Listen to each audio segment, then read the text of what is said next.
The moment Tom Bower opened his mouth, the fairy tale didn't just crack. It detonated, scattering secrets across the world like shattered glass, leaving Meghan Markle standing in the middle of a storm she could no longer control, no longer silence, no longer escape. For years, she had mastered the art of shaping perception, sculpting a narrative so polished it gleamed under every spotlight.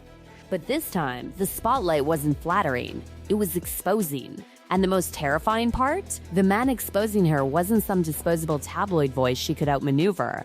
He was Tom Bower, relentless, patient, and devastatingly precise. So many suggestions. Was she operating as a yacht girl? How was she making her money? How was she traveling around the world? During the explosive segment, Bower didn't hold back.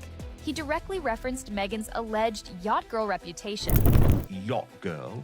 She says this has been in her draft since 2018, which means that this is a... When those words hit the air, the effect was immediate and brutal. This wasn't a whisper. This wasn't a rumor quietly circulating behind palace walls. This was a declaration, a challenge, a signal that something far darker had been brewing beneath the surface of Meghan's carefully crafted image. Bower didn't just question her story. He threatened to rewrite it entirely. And suddenly, everything that once looked like destiny started to resemble strategy. Everything that once felt organic began to look calculated. For Meghan, image had always been everything. She wasn't just an actress. She wasn't just a duchess. She was a symbol of independence, of reinvention, of modern royalty breaking free from ancient chains. She stood before cameras as a humanitarian, a fighter, a voice for justice. She positioned herself as someone who had sacrificed comfort and status for truth. But now, Bower's claims weren't just poking holes in that identity. They were suggesting the entire foundation had been constructed deliberately, brick by brick, long before she ever stepped inside royal gates. And then came the yacht whispers. Not rumors, not vague suggestions. Specific claims that she had navigated elite yacht circles long before she ever met Harry. Circles filled with billionaires, moguls, and power brokers. Circles where proximity wasn't accidental. It was intentional, strategic, surgical. These weren't the kind of yacht gatherings where friends laughed under sunsets. These were environments where influence flowed as freely as champagne, where every conversation was an opportunity, every glance a transaction. According to Bower, Meghan didn't stumble into those spaces. She entered them with purpose, with awareness, with ambition burning quietly behind her smile. Prince Harry seemingly has his latest social media meltdown as he attempts and I think fails to encourage. And suddenly, people weren't just looking at Meghan as a duchess anymore. They were looking at her as someone who had climbed, methodically, deliberately, through layers of influence to reach the pinnacle she had always envisioned. Every photograph from her past became evidence. Every smile, every party, every appearance was dissected like clues in a mystery that had finally found its narrator. But the storm intensified when another name entered the narrative: Kirby Summers. Summers wasn't shouting from tabloids. She was mapping timelines, connecting dots, watching the transformation unfold from struggling actress to royal duchess with unnerving precision. And the more those timelines were examined, the less accidental Meghan's ascent appeared. It began to look like something else entirely, a progression fueled by positioning, by calculated proximity to power. Social media didn't just react, it erupted. The internet became a courtroom, and millions of strangers became jurors, examining every detail of Meghan's past with ruthless intensity.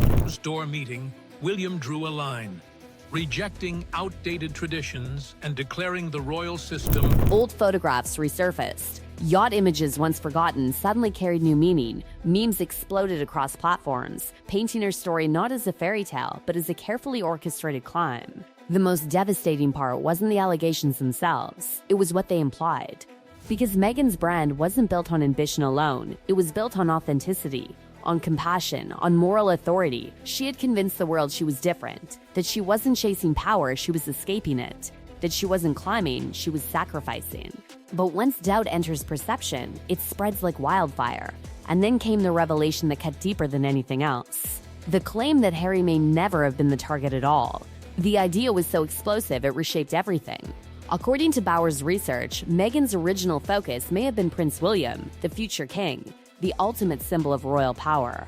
Harry, the spare, the younger brother who had lived his entire life in William's shadow, may have entered the story not as the destination, but as the alternative. That single implication rewrote their entire romance, because Harry had spent his whole existence feeling like second place. Second to William.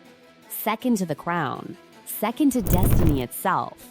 And Meghan had represented something different. She had represented escape, validation, freedom from the shadow. But now, the whispers suggested something far more painful, that he wasn't chosen first, that he was chosen next. Imagine what that realization does to a man who built his identity on finally being someone's priority. Imagine discovering that your greatest love story might have begun as someone else's backup plan, that the woman who promised to heal your wounds may have entered your life not out of fate, but out of adjustment. The humiliation wasn't private. It was global. Memes flooded timelines, turning Harry into a symbol of second choice. His vulnerability, once admired, became ammunition. His devotion became spectacle. And the more the public laughed, the more the myth of their fairy tale collapsed. But perhaps the most chilling revelation wasn't about yachts or targets or timelines. It was about preparation. Because Meghan had claimed she knew nothing about Harry before meeting him. She had painted herself as unaware, unprepared, innocent. She had insisted she never researched him, never Googled him, never examined the life she was stepping into.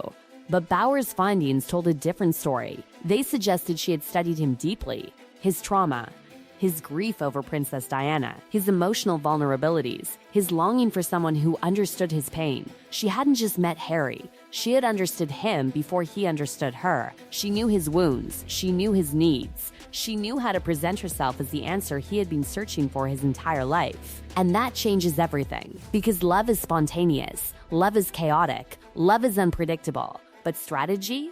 Strategy is deliberate. Strategy is patient. Strategy waits. And suddenly, their love story didn't look like lightning striking. It looked like a target being acquired. As these revelations spread, something even more dangerous began happening behind the scenes.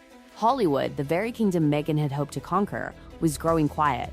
Meetings slowed, deals stalled, invitations faded. Not publicly, not dramatically, quietly, carefully, but unmistakably. Because in Hollywood, reputation isn't just currency, it's survival. And once doubt infects perception, doors don't slam, they simply stop opening. The Duchess who once symbolized reinvention was now facing something she had never faced before. A narrative she couldn't control, a voice she couldn't silence, an investigator who wasn't afraid of her power. And the most terrifying truth of all? Tom Bauer wasn't finished. He was just getting started. What made this situation truly terrifying wasn't just the damage already done. It was the realization that this wasn't the explosion. It was the warning shot. Because Tom Bauer wasn't operating like the critics Meghan had outmaneuvered before. He wasn't chasing headlines for attention. He was building something slower, colder, and far more dangerous. A permanent record designed to outlive every press release, every interview, every carefully rehearsed defense she could possibly deliver. He wasn't shouting, he was documenting. And that distinction changed everything, because Meghan's greatest weapon had always been narrative control. She understood perception better than anyone. She knew when to speak, when to stay silent, when to reveal vulnerability, and when to project strength. She had turned interviews into shields and sympathy into armor. She had mastered the art of appearing transparent while revealing only what she chose. But now, the control was slipping. Bauer wasn't reacting to her story. He was constructing his own, built from voices she couldn't predict, sources she couldn't identify, and memories she couldn't erase. Every former acquaintance, every industry insider, every observer who had once stood quietly in the background suddenly became a potential witness in a story she no longer directed. And Hollywood was watching, not loudly, not publicly, but carefully. Because Hollywood doesn't fear scandal. It thrives on scandal. It tolerates controversy. It even rewards it if the controversy generates profit. But there's one thing Hollywood cannot tolerate: unpredictability. Because unpredictability threatens investment. It threatens stability. It threatens money. And suddenly, Meghan wasn't a symbol of opportunity anymore. She was a risk. Meetings that once felt inevitable began dissolving into vague promises. Calls went unanswered. Projects that once seemed guaranteed quietly evaporated. No one made announcements. No one issued rejections. They simply stepped back. Because in Hollywood, rejection doesn't arrive with confrontation. It arrives with absence. The silence became louder than any insult, and Meghan could feel it, because this wasn't the kind of resistance she could confront directly. There was no single enemy, no single critic, no single voice she could challenge or discredit. There was only a growing shift in perception, subtle, invisible, and devastatingly effective. Meanwhile, online, the narrative had already escaped containment. The internet had transformed into something merciless. Millions of strangers had taken ownership of her story, reshaping it with every meme, every post, every sarcastic caption. Her image was no longer defined by interviews or appearances. It was defined by interpretation. She had become a symbol, not of empowerment, but of calculation. Every gesture she made now carried suspicion. Every public appearance was examined for hidden meaning. Every word she spoke was measured against the growing list of contradictions Bauer had introduced into the public consciousness. Because doubt, once planted, doesn't fade, it multiplies. And then came the cruelest twist of all. The realization that fighting back might make everything worse. Because responding directly would legitimize the claims. Denying them would invite deeper investigation. Ignoring them would allow them to solidify as accepted truth. Every option carried consequences. Every move carried risk. She was trapped inside a narrative she could no longer steer, and Bauer knew it. He understood that time itself was his greatest weapon. Because he wasn't rushing, he was waiting for more voices to emerge, waiting for more details to surface, waiting for the moment when the accumulation of stories became impossible to dismiss. This wasn't a battle of statements, it was a battle of endurance. And endurance favored the investigator. For Harry, the emotional cost was even more brutal, because his entire identity had been shaped by invisibility, by living behind William, by existing as despair. And Meghan had once represented escape from that identity. She had made him feel chosen, seen, prioritized. Now that certainty was unraveling, not because of anything he had done, but because of questions he could never fully answer. Questions that echoed in silence. Was their meeting destiny or design? Was their connection spontaneous or strategic? Those questions didn't require confirmation to cause damage. They only required existence. Because once a man begins questioning whether he was chosen for love or convenience, the damage isn't external, it's internal. It reshapes memory, it reshapes trust, it reshapes identity. And Harry had sacrificed everything for that love. His royal role, his homeland, his family structure, his entire former identity. He had burned bridges behind him, believing he was walking towards something real. Now the world was watching him wonder whether it had been real at all. And Meghan could feel the shift in sympathy. Once she had been seen as the outsider fighting against an ancient institution.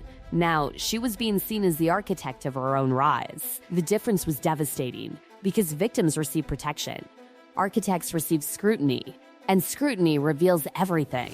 Meanwhile, Bauer continued moving quietly, methodically, gathering what he needed for the next phase. He didn't need constant media attention. He didn't need daily headlines. He needed evidence, testimony, confirmation. And he was getting it, piece by piece, voice by voice, memory by memory. The most dangerous part wasn't what had already been revealed, it was what hadn't. Because every revelation so far had accomplished something irreversible. It had changed perception, it had altered belief, it had weakened certainty, and once belief weakens, collapse becomes possible. Not immediate collapse, but gradual collapse.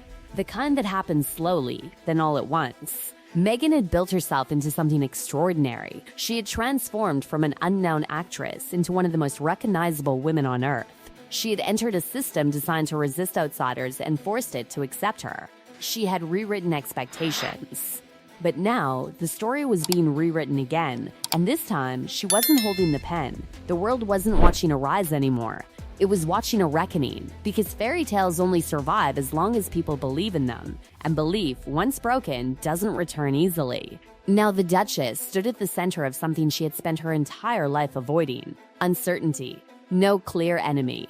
No clear defense. No clear ending. Only questions. Only scrutiny. Only time. And somewhere, quietly, patiently, Tom Bauer was still watching, still writing, still preparing. Because the most devastating revelations aren't the ones that explode immediately. They're the ones that arrive when you think the storm has already passed. Has already passed. Has already passed. Has already passed.